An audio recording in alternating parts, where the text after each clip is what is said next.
আসসালামু আলাইকুম। Test and ডিলাইটে সবাইকে স্বাগতম। আশা করি সবাই ভালো আছেন।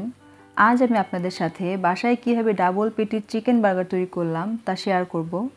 আশা করি এই ভিডিওটি শেষ পর্যন্ত দেখবেন এবং আমার এই ছোট্ট চ্যানেলটি ভালো লাগলে লাইক, কমেন্ট ও সাবস্ক্রাইব করে আমার পাশেই থাকবেন। প্রথমে আমি বার্গার সসটি তৈরি করে নিচ্ছি। যার জন্য একটি ব্লেন্ডার জারে একটি ডিম নিয়ে নিলাম।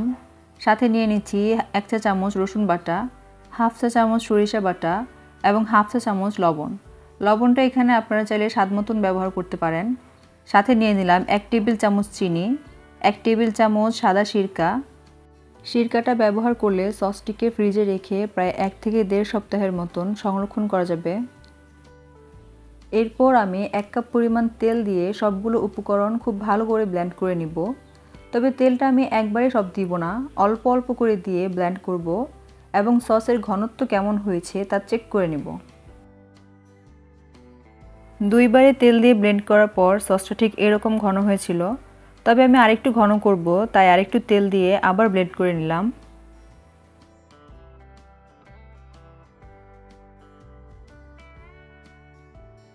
আমি এর চেয়ে আর ঘন করব না, তাই আর ব্লেন্ড করব না। আপনারা যদি আরেকটু ঘন করতে চান তাহলে আরেকটু তেল মিশিয়ে 25 থেকে 30 সেকেন্ডের জন্য আবার ব্লেন্ড করে নিতে পারেন। শুধু মেয়োনেজ তৈরি করতে চাইলে এখানে আমাদের মেয়োনেজ তৈরি করা হয়ে গিয়েছে। তবে বার্গার সসের জন্য এই মেয়োনেজের সাথে 2 টেবিল চামচ পরিমাণ টমেটো সস দিয়ে ব্লেন্ড করে নিতে হবে। আমি যেহেতু বার্গার সস তৈরি করব, তাই আমি টমেটো সস দিয়ে ব্লেন্ড করে নিয়েছি। এই সসটি আমার অনেক বেশি প্রিয় এবং এটা খেতে অনেক বেশি সুস্বাদু হয়। এখন আমি বার্গারের পেটি তৈরি করার জন্য একটি ফ্রাই প্যানে তেল নিয়ে প্রায় 1.5 কাপের মতন মুরগির মাংস ভেজে নিচ্ছি। এই মাংসটিকে 1 টেবিল চামচ আদা, 1 টেবিল চামচ রসুন বাটা, 1 টেবিল চামচ সয়া সস ও সামান্য পরিমাণ লবণ দিয়ে 1 ঘন্টার জন্য ম্যারিনেট করে রেখেছিলাম।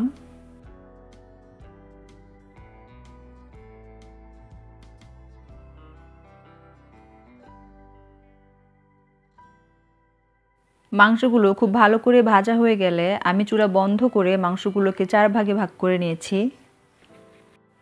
এবার চুলা বন্ধ রেখেই মাংসগুলোর উপর স্লাইস চিজ দিয়ে ঢাকনা দিয়ে ঢেকে রেখে দিব। চুলার তাপে চিজগুলো গলে যাবে। বার্গার তৈরির জন্য আমি ছাদ থেকে একদম ফ্রেশ লেটুস পাতা নিয়ে এসেছি। এখানে আমি 2টি বার্গার বান নিয়ে নিয়েছি। এই বান দুটি সম্পূর্ণ ঘরে তৈরি। বার্গার বান তৈরির A to Z রেসিপি আমার চ্যানেলে দেয়া আছে। আমি ডেসক্রিপশন বক্সে এর লিঙ্কটা দিয়ে দিয়েছি, আশা করি দেখে নেবেন। এখানে আমি একদম নিজের মতো করেই বার্গারটিকে সাজিয়ে নিচ্ছি। প্রথমে বার্গার সস বানের উপর ছড়িয়ে নিয়েছি। এরপর স্বাদমতো টমেটো সস দিয়ে দিলাম। এরপর চিকেন চিজ পেটি দিয়ে তার উপর লেটুস পাতা দিয়ে দিলাম।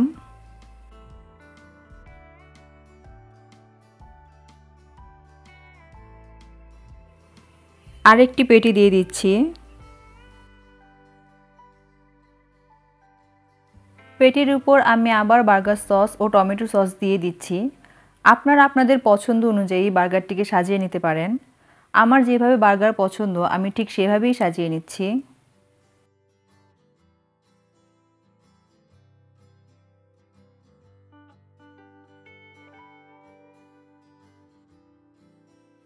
শসা ও রিং করে কাটা পেঁয়াজ দিয়ে দিচ্ছি।